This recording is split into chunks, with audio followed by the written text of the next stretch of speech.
Go for it. Well, that's not great. Anyway, today's video is sponsored by Simply Safe because there's no safe like Simply Safe. It's more than I thought.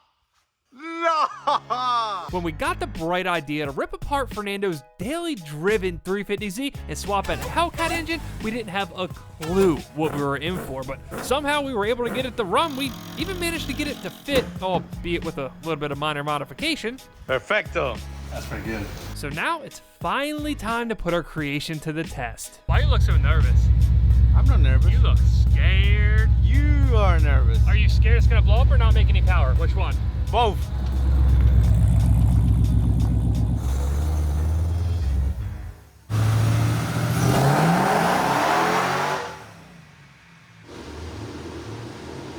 What happened here? I told you to put a twin turbos on this thing. Is something wrong? On a serious note, you can smell those little rubber band stance tires he has on this thing roasting on the dyno, even at such a low power. So we're gonna try to air them down and hope that cures this issue. And by issue, I mean making 327 horsepower in a Hellcat Spot 350Z. I don't know what to say about it.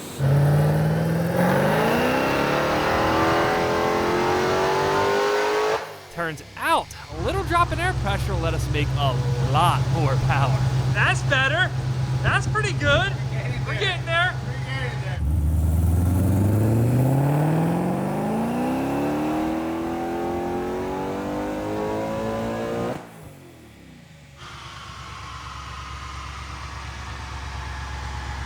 It's 600? Yes. It's not where I want to, but 600, I can't breathe now. 600 to the wheels too. Yes. That's an important distinction. I know we see all the gaudy numbers from Hellcats. What are they, 707? 600 to the wheels. Those numbers are crank horsepower numbers. With Rick from Big 3 Racing making a few final adjustments to the fueling, it was time for one last pull.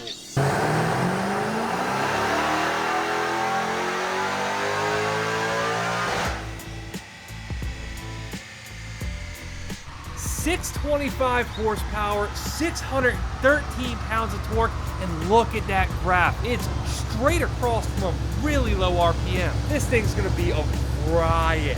To be honest with you, it's 25 less than I expect, but I'm happy. I will have to put this on a wall. You're treating that like it's a college diploma. It's my first dyno shit. Your first paper? That's true, it is. Yes. Yeah, frame it, put it on the wall for a fresh build, especially a swap like this.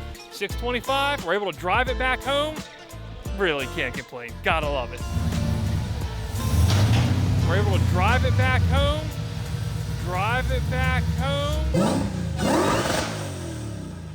I just break something. What is it? I don't know. The wheels didn't even spin. Not at all. This seems familiar. Yeah. You break something? Yes! It's gotta be an axle, right? Probably. Axle, diff, something. Yeah. Well, 100%. you know what they say. What? Mopar, no car, baby.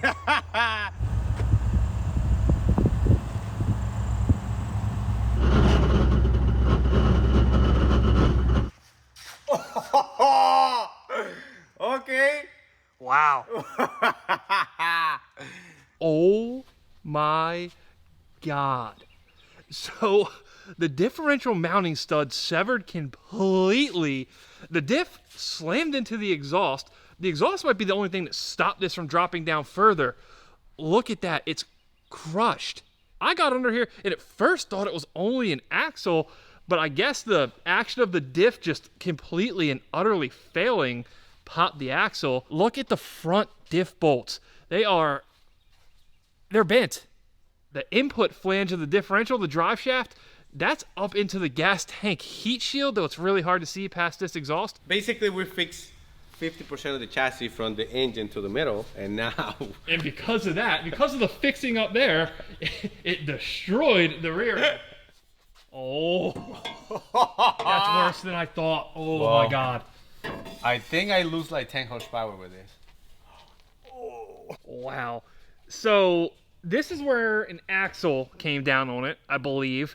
It flattened this whole section. This whole like pie cut, if you will, type area is just an oval now, but this side got it the worst. When the exhaust was in the car, I could only see where the corner of the diff went into this part of the exhaust on the side. It wasn't that bad. That's a problem. When we first looked at this, I wasn't really concerned about any type of exhaust restriction. It was a few dents, nothing to be too worried about. But the more I look at this thing now, that is some major restriction in there. I know it might be hard to see on camera, but that's pretty well collapsed. It's kind of weird that now I have to be fixing my cars and you. I'm just glad it's not me for once. I do have to say that's a solid shaft. It held up to all that. Wait. Oh. When they make these drive shafts, what they'll do to them is weld little plates on them in specific areas to help balance them. I am almost certain that that's what was there. Otherwise, though, the drive shaft seems to have survived. I think. That's just going to pull right... Yep. Do you think I need a new axle? Likely. There is not much of this axle left. There's half of the cage inside of it, a few of the balls. Most of this stuff got left on that private closed course street in Mexico where he did that burnout. They were falling out as we were towing it away. Ironically, the actual axle shaft itself in this part of the joint looks okay. If we really wanted to, you could probably rebuild it. This is the part that's going to let us know if we are all the way south or we're going to have lucky. Because if the subframe is damaged... So the concern with the subframe here isn't so much that back mount. I think we can work with that. The question we have is these front bolts, clearly they're bent, the washers are screwed up. Did it just bend the bolts, or did it screw up the differential mounting bosses on the subframe itself? Is it out? It's out-ish. Oh. Wow. Well, this is a good sign. Oh, I should have worn the safety squints a little earlier. Oh, we do have to unplug the wheel speed sensors. At least it didn't get damaged. It did. You just only cut one. Oh. There's one still intact, don't worry. That's heavy. As for the differential itself, this thing held up okay, which is ironic because it's the one part here that we didn't intend on reusing in the first place. We've just been waiting for a good time to change this thing out anyway because this is the original open differential. I mean, on my defense, I was looking for the right opportunity to swap it, I guess. And you had to go through all this. This is the chaos that you had to create just to swap it. You know, we could have done it. Like, it took us 30 minutes. One thing we can see on the diff, though, is what I believe is what started this whole chain of unfortunate events in the first place, the broken differential stud. Why these are designed with only one mounting stud in the rear, I truly don't know. We do have something in the works to remedy that, though, for the new one, so hopefully this doesn't happen again. It's almost like when they designed these cars, they didn't anticipate that a couple dumb Americans were going to stick a Hellcat engine in it 20 years later. I suppose we don't really have to be careful with this, right? Not at all. Oh. Come on, do the thing. I do truly believe that these front mounting provisions are perfectly fine. The threads don't look jacked up. You can see it's not threaded to a little bit further up in the subframe. There are these weird, like, insert type deals that sit inside the subframe. The subframe itself isn't threaded. On the back side, wow, the bushing itself, not that we didn't expect that, is completely ripped. Some of the provision to push that bushing into is cracked at the weld, though that's not necessarily catastrophic. It's certainly not good, but we might be able to get away without changing this rear subframe. I'm happy about that. Might. Could be worse. I said might. Frankly, I'm more concerned, if not impressed, about the fact that this heat shield that protects the fuel tank took so much damage. The good news, though, is it didn't get through the heat shield. It didn't actually get into the tank. It could have been far worse.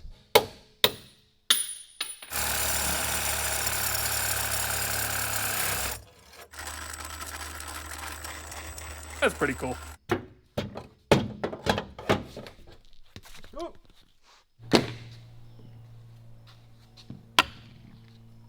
Just for you. Wow. I kind of feel that you've been waiting for this. What do you mean? Yeah, well, obviously I had to have it custom made. There was a lead time, you know. It wasn't just something I whipped up off the shelf. Wow. Now, I originally installed our new security system to keep an eye out for theft, big and small. Not necessarily to catch Fernando doing whatever that was, but that is a bonus. We deal with so many cars here at the shop that have been stolen in the past, so I wanted to take every precaution to make sure they don't get stolen while I own them, and that is why I went with SimpliSafe. SimpliSafe's comprehensive security for the whole home or shop, with advanced cameras and sensors to detect threats from break-ins, fires, floods, and people stealing your 10mm sockets. Fernando.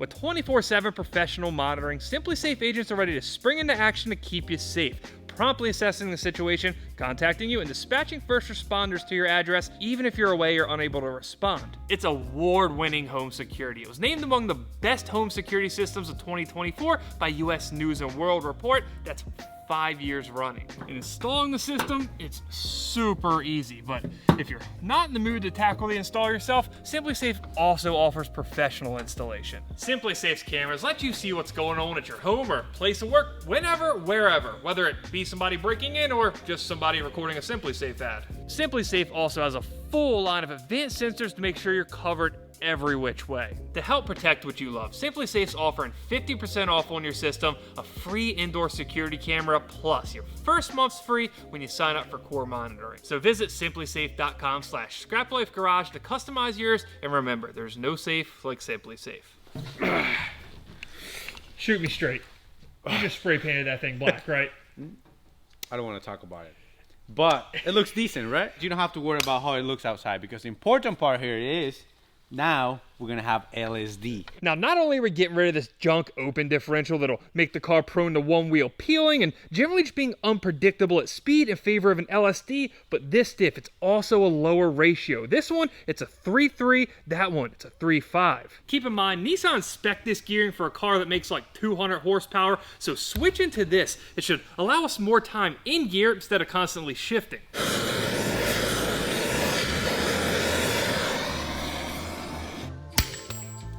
Boom! Adios.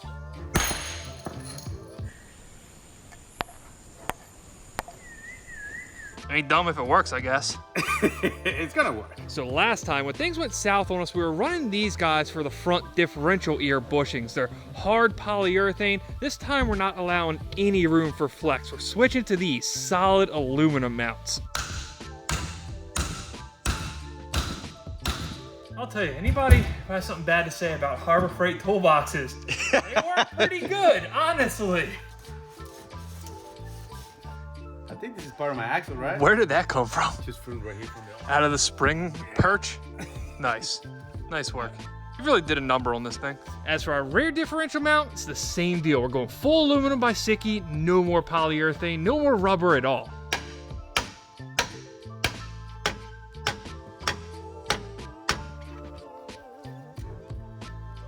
So there's our little broken piece off. Another part of the collection, right?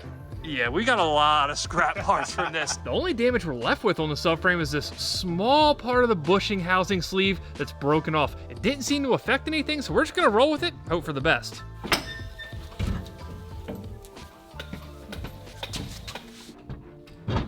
Oh yeah, buttery smooth, there we go. We're in the money now. All right, if we had any concerns about the differential mounting threads on the subframe, this is going in so smooth, so good. It makes me feel a lot better. All right, our diff, it's in place, but it's not quite all we're gonna do to make sure this thing stays in place. And that is where this guy comes in. It's gonna mount to the differential via 2 of the cover bolts, and then Fernando is gonna slide another bolt through the rear subframe and into our brace. Why Nissan didn't do that from the factory, I have no idea, especially because there's a hole there that they could have used. Don't get me wrong, there is no guarantee that this is actually gonna work, but at least I feel like we have a chance this time. Is that a drive shaft shop axle or I mean, G-force? Wait a minute. what? Wait. That's the AutoZone special, isn't it? That's the $50 discount deal. Relax. This is $68 from Rock Auto, okay? I'm still at least somewhat convinced that the axle broke because of the differential failure and not the other way around. So we don't really know what these axles can take. I mean, we're going to find out. Exactly, soon. Next up on the reassembly list, our drive shaft. We sent this thing up to the drive shaft shop. They said it had a small bow in it, but they were able to fix it. For 125 bucks, we're back in business. And when they balanced it, it turns out it didn't need this weight back here in the back anyway. So maybe it fell off, maybe it didn't. I don't know. Last but not least, the final piece of the puzzle here, the exhaust. We get this right, we'll be back on the road. On the driver's side, it should be easy. It's just a straight section of pipe. I'll hack it there, hack it about here, and just replace this with another 3-inch straight pipe section. On the passenger side, this is where it's going to be a little more tricky, but I do think I have a plan for this. I'm not saying it's a good plan, but it is a plan. After all, I've been in here all morning practicing. Now we just got to do it on the piece that counts.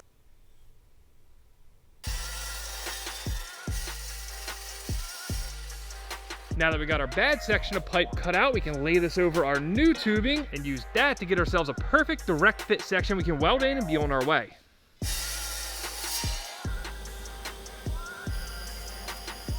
I'm feeling real confident on the driver's side. Now for the tricky part. The plan I've cooked up here, this end piece, it should be a straight piece of pipe. I'm thinking we'll just hack that off right about there. That way we have a good piece of tubing and our V-band flange. And on the other side, we're gonna hack it right at this weld. Now I know the curve section here is bent, it's crushed down this way, but it's not bent in the same way this is bent. So I'm thinking that we might be able to hack this off and squeeze these back into place. How hard this exhaust repair is going to be pretty much comes down to this moment. If this cooperates, we're golden. And it kind of looks like it is. Yeah, the other side of this is if we just break all the existing welds from doing this. See if I release, does it go back or is it still somewhat? It flex a little bit. Yeah. Okay, we got a little more work to do.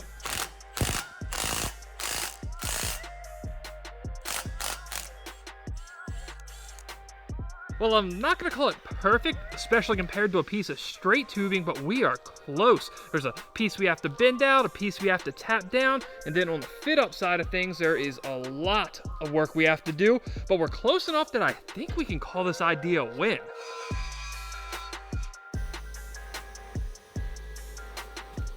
Well, we're back in one piece. Now we just have to hope it still fits.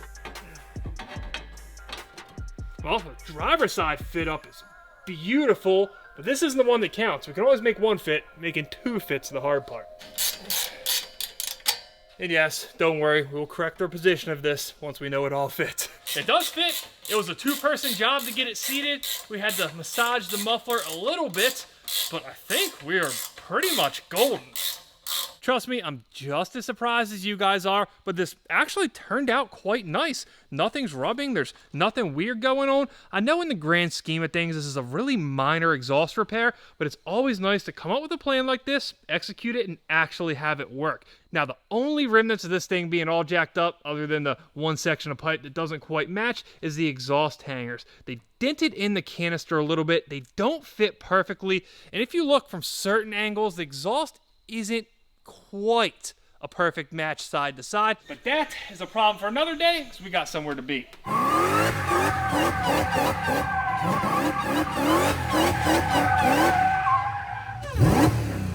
Is it hot in there? Not really.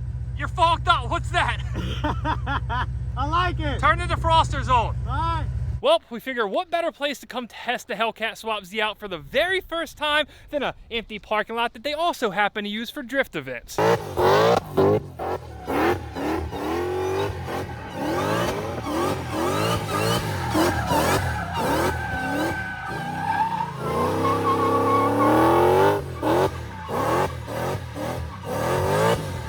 You know what DK stands for? Donkey Kong. Drift King. By the way, look at the signature. That's fitting.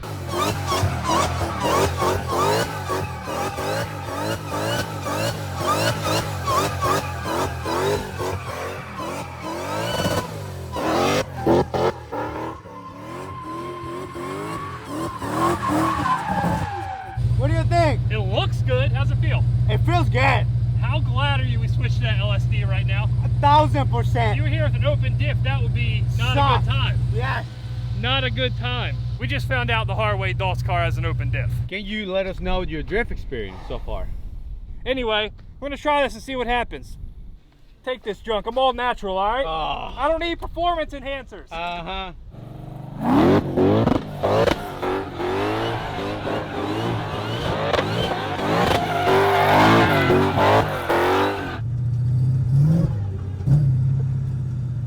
It's flashing yellow at me. I think water temps are high. Man, one single drift, you already break it? You gave me a broken car. No, the car was perfectly drifting. I got video proof of that. I think you overheated it. No. Coolant temperatures are like 240, and I didn't know there were fail-safe set up in this ECU. I'm assuming that's the case. Something on the dash keeps flashing yellow at me, and it just cuts all the power. So You destroyed my engine. nice car, Fernando. You destroyed Great my car. engine. Wow. I mean, I don't want to start any crap between you guys, but it's pretty obvious to me Fernando's just the better drifter. Probably detuned it, right? What? You got in there, started tapping on the keyboards. Yeah, I Not know even what happened. possible. I no. know what you did. This is the kind of stuff that really interests me about building cars. We've always built street cars, even drag cars, but something like this, we need to build it completely different to manage the heat when the intercooler's not getting any air to it. It's just a different way of thinking, and if we ever build a true drift car, it's something we're definitely gonna have to take into account.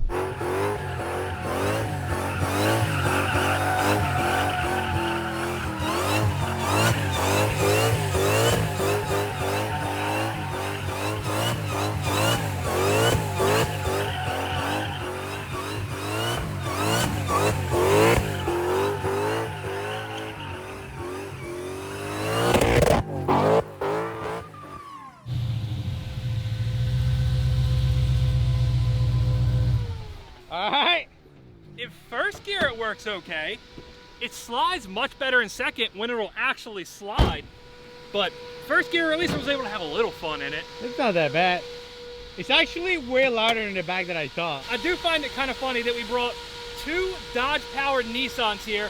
One of them is a great drift car, has a LSD, has all the power you could ever need, but then it overheats very quickly. And the other one, I think we could beat on this thing all day, don't you? Yes. This thing made a ton of power. If you want to know exactly how much power it made, gotta watch Austin's video on it tomorrow. It is dead nuts reliable from what I can see.